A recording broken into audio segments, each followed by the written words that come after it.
I don't know about y'all's 2024, but the ending of mine was crazy, busy, hectic, swamped, overwhelmed. And I've had a lot of stuff sitting on the back burner that just didn't really get to take legs until now. I just moved into a new place. I got out my album at the end of last year. And so I'm turning a little bit of my attention back towards video making content. On that note, I filmed a video with my mother just a couple weeks ago. I got her reactions and commentary to the intros of every song on my album, and that is some quality content, maternal banter, and all that. Go check it out. It's definitely worth your time. But I wanted to turn back to video making and just kind of rant about some shit that I've been feeling. The culture around New Year's resolutions is a absolute waste of time, and everybody knows it. Your mom knows it, your dad knows it, Granny knows it. Everybody knows that a New Year's resolution is the type of thing that someone commits to, buys a gym membership, and then stops going 2 weeks in. So if you really want to make changes in your life, just do it now. Don't wait until New Year's. But here I am, sitting here on January 1st, the year 2025, and just like every other year before it, I like to set some kind of overarching goals. Not necessarily like resolutions or like commitments or anything like that. It's not like a checklist that I need to meet every box. But rather, I like to kind of have an idea for the direction I'm taking my life in, at least at the start of every year. It's a nice time to kind of check your bases and see where you're going. So this year, I have a specific direction that I'd like to take my life, and that's to be more animated. I want to be more like a cartoon character. I think it's really entertaining watching people who are cartoon characters. It brings me joy seeing people doing goofy things or like overly animated things. And I want to be able to do that for other people, you know? It's how I like to see people interface with the world, so I might as well do the same thing. Someone who's particularly animated might be able to make a boring concept more interesting, but I think it's more likely the case that the people who we find interesting and animated, they're that way because they have genuine interest in the subject that they're talking about. Now, I might not have very much to offer in a conversation about the best shortstops in Major League Baseball, but if the conversation were to take a turn towards the music that was playing at the game, or maybe how impressive the lighting in these stadiums are, then I'm going to have a lot more interest in the conversation and I'll have more to offer and I'll be genuinely excited to talk about it because it's something that I'm passionate about and something that I love. So for me, I think a big part of being animated is going to come from turning conversations in a direction that's more my wheelhouse. So when someone brings up baseball and we talk about baseball, I don't know much about the game. I don't care about the game. It wouldn't make sense for me to talk about the game and like, damn, those Yankees look real good this year or something like that. No, I'm not offering anything. Nothing unique, nothing of value, nothing that fucking any stand-in would have been able to say. And I don't live life to try to be like an extra on a sitcom. My life is not the Be Real. I'm not fucking with that. I want to offer unique input. And when I open my mouth, I want it to count for something. So I think an important part about that is to not just kind of waffle and flounder and make chit chat, but rather turn the conversation into a direction where my commentary is actually useful, where my input in the conversation actually means something. And I can like entertain, interest, push people to think, you know, that's what my goal is in conversation. I don't want to be adding nothing. That said, certain comedians are able to say almost nothing at all, but because of their impeccable timing and their ability to subvert the expectations of the audience, they're able to say almost nothing and receive a crowd of laughter and become the star of the show. But it's very hard to be funny, and it's exceptionally difficult to be very funny. So most of us can't hope to be a comedian. Fortunately, though, for those of us like you and me who maybe only have one funny bone and not a whole skeleton, we get to do kind of like a middle ground. You don't always have to be saying the most interesting thing. You can repeat other people's ideas, and that's valid at times. Hopefully, you understand the ideas that you're repeating them and not just saying sounds that you heard out of someone else's mouth. But there is middle ground, you know? There's sloganeering, there's politicians speak, where you kind of have an emotive idea about how you feel. Maybe you're pro life and you think abortion's bad because it's killing babies. And like, you don't really engage with policy or morals or philosophy or anything. It's really just emotive.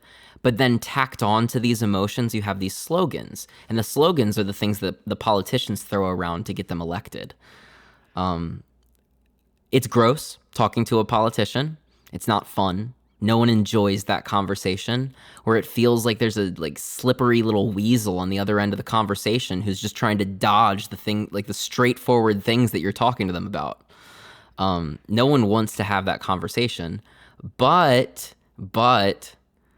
no one's sad when their favorite cartoon character throws out their catchphrase. You know, when Ash Ketchum throws out a gotta catch 'em all, you're not like, damn it, Ash, we heard that from you before. You better stop fucking saying it.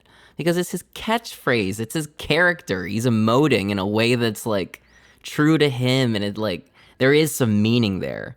You know, there is like a real sentiment there. There's some depth to the slogan, specifically because it applies very specifically to Ash Ketchum. It's not just like the blanket, these are the Democratic slogans, and we go to all the Democrats and we all say the same slogan. Or these are the Republican slogans, and we all say the same ones. It's not like that at all. Like a cartoon catchphrase, like a cartoon character's, not even a cartoon character, just a character's catchphrase. It doesn't get tired unless it's like severely overused. Because it's honest, it's true, it matches the energy of the character. At least a good slogan should. And so I emote a lot in the real world. You know, if I don't have anything to say, I might just throw up some peace signs because I'm uncomfortable like adding nothing. So if you give me a look, I might just throw up a peace sign to be like, I see you, bro. Like, yeah. I'm acknowledging you and you're acknowledging me, and we don't have to say nothing, but we're more comfortable now that we've acknowledged each other type shit. Type shit is one of those phrases that is just a really fun way of saying almost nothing. And if you were the very first person to say that, then type shit should be your catchphrase and you should take that bitch to the bank because it's been paying dividends. But if you're one of the 300 or so thousand odd people who heard it for the first time in a YouTube video, and now type shit is the most commonly uttered phrase from the English language for them, yeah, they should probably go out, buy a motherfucking thesaurus, and start working on their vocabulary. Or even just get a book, you know, read fiction. The best writers of history have expansive vocab, and they use very like colorful adjectives. I think it's really important when you tell stories to tie all of the nouns, all of the things and places and people in your stories, tie them to emotional words and colorful words. You know, it's not just a car. It's a dilapidated dune buggy. I don't fucking know. But like, add some stuff to it. When you're telling these stories, make them more fun for the people involved.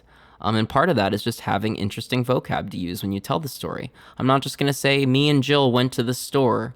It's like, no, me and Jill embarked on the greatest expedition of our entire evening.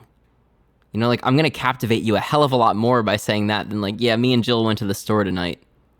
Like, just adding those words, they don't fucking mean anything. They're just extra filler words, but because they're fun words, because they're words that you don't hear every second of every single day, it makes it a lot more interesting to listen to and more tolerable to listen to even, because just hearing someone read off events with no adjectives and no color and no vibrancy and no life, it's just boring.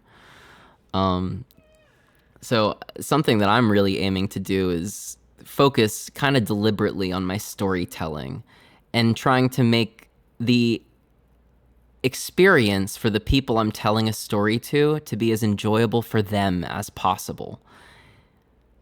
Even if that means that I have to act a little bit and step outside my comfort zone so that they can have more enjoyment. And I don't want to just be deliberate in my storytelling. I also want to be very deliberate, but also ruthless in the battles that I take. There are a few enemies that I have in this world, and they're not really people. They're more ideas. I took a moment just now to pause and write down who these enemies actually are, starting with disinformation.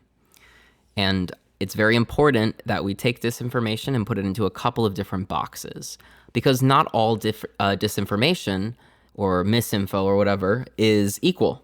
There's the intention behind the disinformation that makes it better or worse, also probably like the piece of information that's being misreported.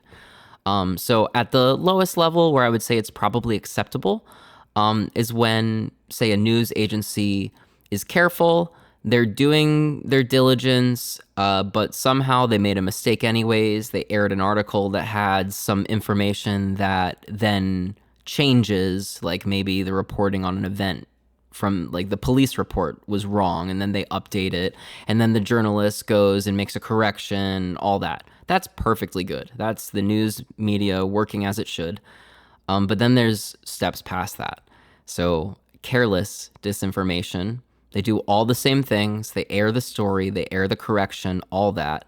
But they didn't do the due diligence to check their sources, or to just say, this is too good to be true. There's no way that this is real. Whatever the case may be, they were just careless because maybe they saw dollar signs and they wanted to be the first person to report. So that's not good, but it's not the worst thing in the world. The worst thing in the world is the intentional disinformation. It's the people, like the politicians, who get on stage and tell things to their audiences that they know are lies because they think, this is going to rile my base up, this is going to be good for me in the polls, so I'm just going to lie to your face about it. And Americans, with their distrust of authority, have for a long time thought that all politicians were liars, and all politicians are just spreading disinformation intentionally because they just only want to say what's good for them and bad for the other person, whatever. But I think that disinformation is notably different than the kind of like sloganeering and emotivism that politicians are known for. You know, when you ask a politician a straightforward question like, what are you going to do in Israel if you get the presidency?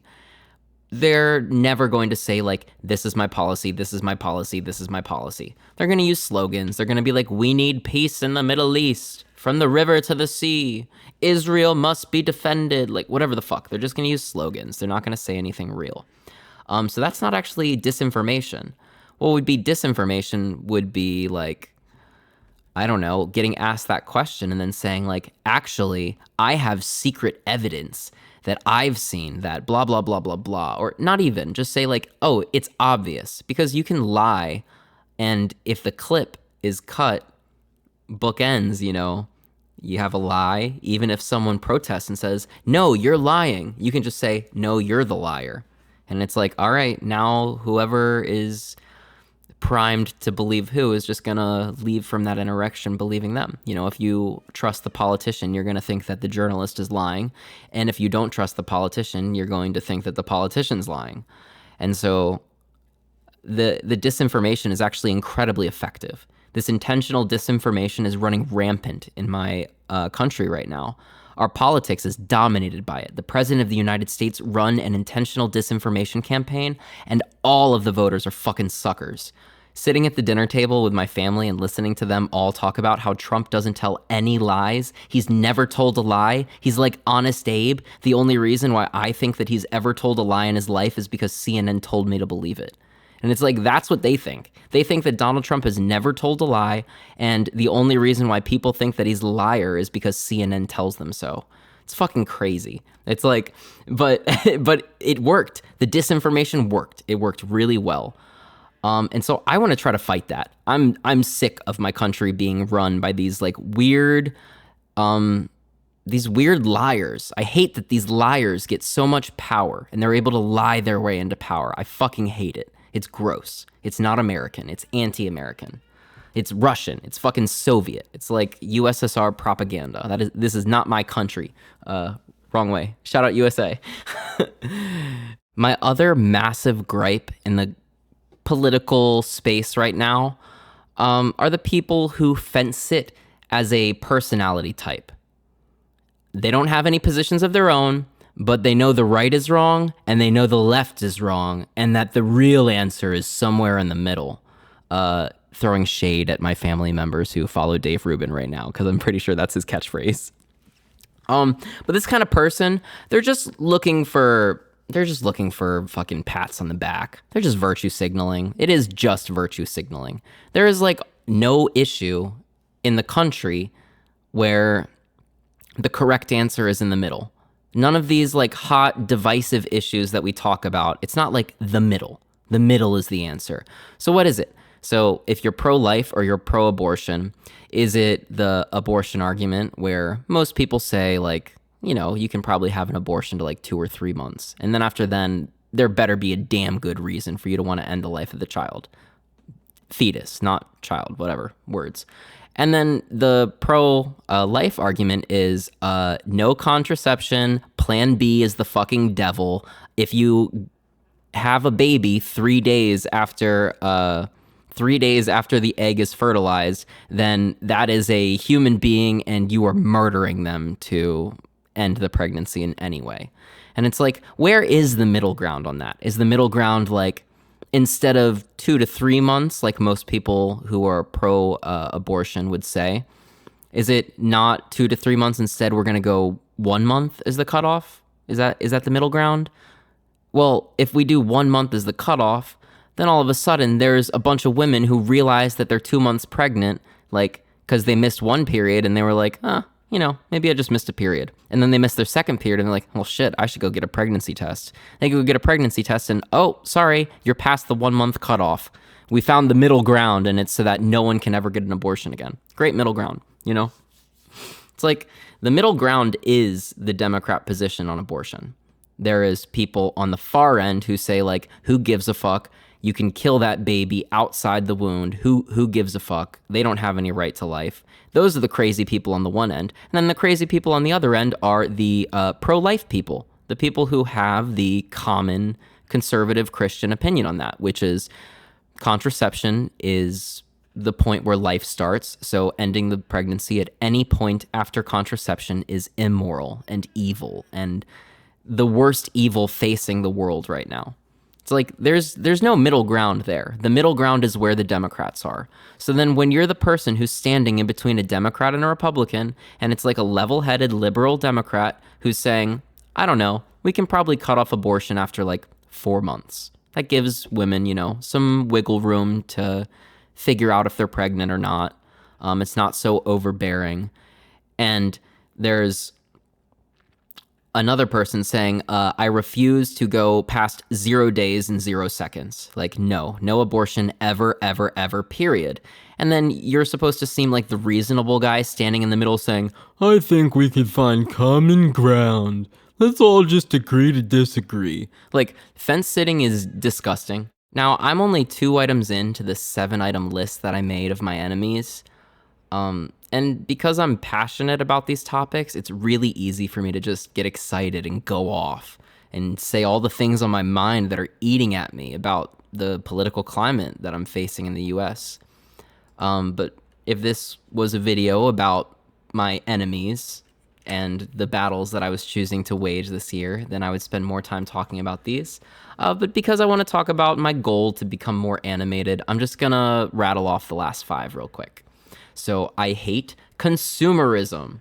I hate with a burning passion to the core of my being Dunkin' Donuts bumper stickers. Fuck them. Quantity over quality. I would happily trade in a second the entirety of TikTok sketch comedy, the entirety of everything on the platform for just 1 season of South Park. I feel like I get a lot more value out of that season of South Park. And similarly, I think that this quantity mindset has been pushing us more and more into like a culturally homogenous space, especially on the internet. People are always trend jacking, hopping on the latest trends that are happening, and not just hopping on the trends. It's not enough to just comment on what's happening. We also need to comment on the commentary about what's happening, and then comment on the commentary about what's happening, and so on and so forth. And this pushes us to a place where nothing interesting is said and everyone just keeps saying the same thing over and over again. And I don't like that. I like a more unique, diverse world. And what's more diverse than art? My other hates that I have, namely like snobby art elitists. These might be the type of people that you'll see at award shows, and might also be the type of person who's like a movie critic. But there are good critics. They don't have to be snobby just because, or even there could be good elites. But where I think this is like more obvious than anything else, at least at this current point in time, is the music people who say that rap isn't music because they read in a book that all music is comprised of multiple elements. It has rhythm, it has melody, it has harmony, and rap doesn't have harmony or melody. It's just rhythm, so it can't be music. Like, that type of person who's like, well, I know what music is because I read it in a book and you didn't read that book, so you don't know what music is. Like, that person is the fucking problem. Holy shit. Someone needs to take the stick out of their ass, beat them over the head with it, and tell them to get the fuck away from art. Okay? And then on the exact opposite side of that spectrum is another group of people that I fucking despise. And those are the mindless sheep that consume art, and art speaks to them. Sometimes they're even like moved to tears by a film or like a really powerful song, but they never question that. They never engage on the deeper level and like chase that like thing that I would consider absolutely divine. Why did the film make you cry? What image, what plot point, what dialogue was so poignant to you that you were moved to tears?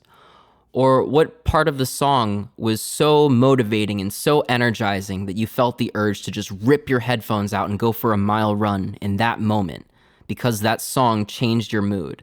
What was it? What was the part of the song that made you feel that way?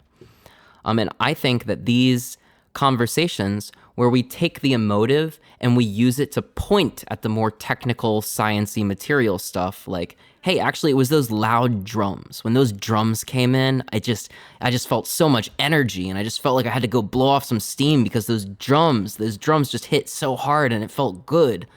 Like, those are the most interesting conversations in music. However, the sheep and the elitists are incapable of engaging on both ends of the spectrum. I could certainly be more ruthless with these topics, but I think it's important to be deliberate with when and where to take your battles, so I'm just going to have to fight this one another day. Any good cartoon character is relatively quirky, and any good writer makes sure to remind the viewer about those individual quirks, both because they're charming, they're more personalized, they like add life to the characters, but also just because they're useful. An example that's coming to my mind is the trio, the fantastic trio Ed, Ed, and Eddie, with Ed, the stupid one, Double D, the brainy, nerdy one, and then Eddie, the kind of scrawny, he's not the bronze of the operation, but he's kind of like the trickster, and he's greedy, and he's constantly trying to get money. And like the three of them, they have very contrasting personalities, but they play off of each other really well. It gives like unique character identity to each of the characters. But then also their personalities, because they're so different, it becomes a driving plot point as well. Because they're going to step on each other's toes. They're going to upset each other. You know, Double D might be more in his feelings, and Ed and Eddie aren't thinking about those kind of things. They're just being stupid men, you know? And it can like drive the plot forward, but also because they have these quirks that are not necessarily like a bad thing. Like, it's not really a bad thing for Eddie to like chase money. Like, we consider that a very productive thing in society. But what we would consider a bad thing is where he's greedy. So part of the character development of Eddie might be learning to be more moral in the way that you chase money and to not like take advantage of people because of your own personal greed, you know? And like because of these quirks, they're able to grow and like be more fleshed out characters. And I just think that these quirks are super interesting, and yeah, it's fun to engage with. So something I'd like to do is lean more into my quirks. There's lots of fun, like out there things that I like to do, but it's very easy to get stuck in a loop and to just keep on doing the same shit every single day, like get in a pattern, blah, blah, blah, blah, blah. And I think something that makes me interesting is that I have such a wide range of interests. One day I might be practicing the violin, and the next I might be doing a deep dive into the misinformation surrounding the JFK assassination. You never know. And so it's important to me to preserve that quirk that I have of my wide range of interests, that I don't spend every single day pursuing like one project and like going to work, maybe hanging out with some friends, and then in every waking moment for months on end, just focusing on like 2 or 3 musical projects. That's not the way to go. That's not my sauce. So I think for me, part of that is actually just going to be like scheduling in to do my hobbies. Like maybe that seems backwards to some people who are like good at scheduling and that kind of stuff, because a hobby is the type of thing that you do when you have an opening in your schedule, right?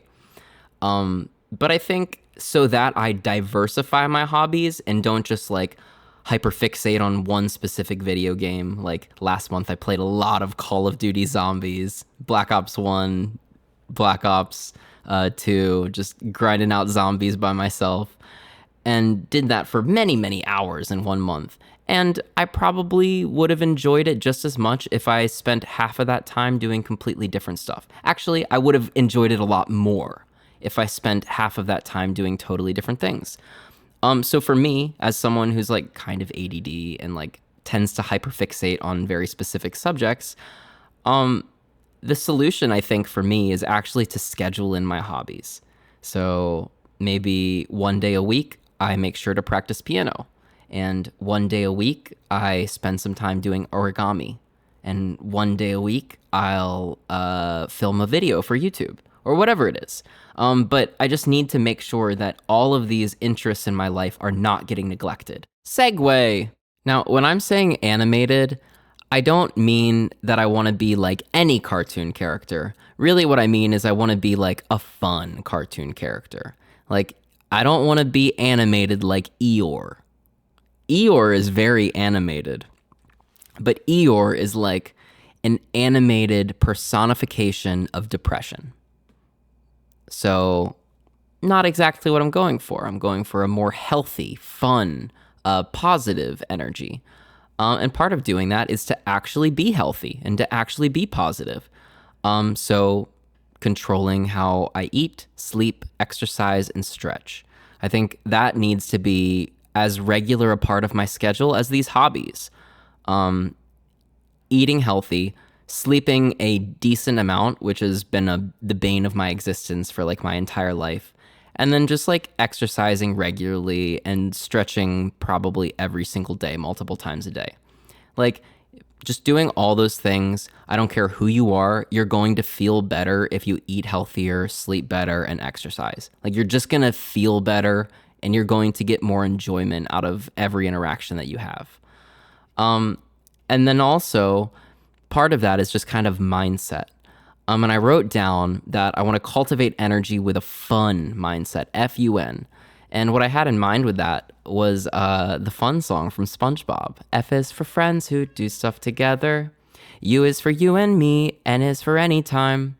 So the fun mindset is basically friends, you and me, anywhere and anytime. I want to be kind of taking the energy in to every interaction that I have with this stranger right here. They could be a friend. You and me, we could be friends anytime, anywhere. And that kind of energy is infectious. The golden retriever puppy dog dude who walks into a bakery and overshares about how amazing their morning was and how they had the best coffee at the coffee shop down the street. Like, it doesn't even matter what the person's talking about. They're having such a good time that you just have fun with them. And no matter how butthurt you are, it's hard to be mad at someone who's trying to share their good fortune with you, you know? That's trying to share their happiness and offer up a piece of their happiness to you to take and share with them. It's hard to be upset about that kind of thing. And it's hard to stay mad when you're surrounded by people who act like that. It's hard to be upset when the people around you are so animated and positive. So then also, those kind of like really animated people, I would say, are they're the subjects of the most interesting stories from people's lives. You know, a side effect of me trying to become more animated, a side effect that I'm hoping for, and this is kind of a hypothesis of mine before putting these practices into effect, is that as a result of being a more interesting person in terms of my engagement, in my like interfacing with other people, that will make me a more interesting person to talk about, and I'll be the subject of more stories that people tell. Just a side note, not necessarily like my goal or anything, but a hypothesis and something that I'll maybe come back to and reflect on at the end of this year. But yeah, that's kind of my thoughts. It is now January 2nd. It is past the midnight threshold, so I really ought to get to bed. If you can see in the background, it looks like my Christmas lights turned off somewhere in the middle of the video, and I didn't notice. But yeah, I am going to wrap this bitch up. I wish you all the best of luck with your goals for this new year. Hopefully 2025 is going to be your year. It is going to be your year. This is going to be the biggest, the bestest of all the years. The Trumpiest of all the years. I don't know. Whatever the fuck you're doing, go have a good time and don't half-ass it. Do it all the fucking way. Fucking commit.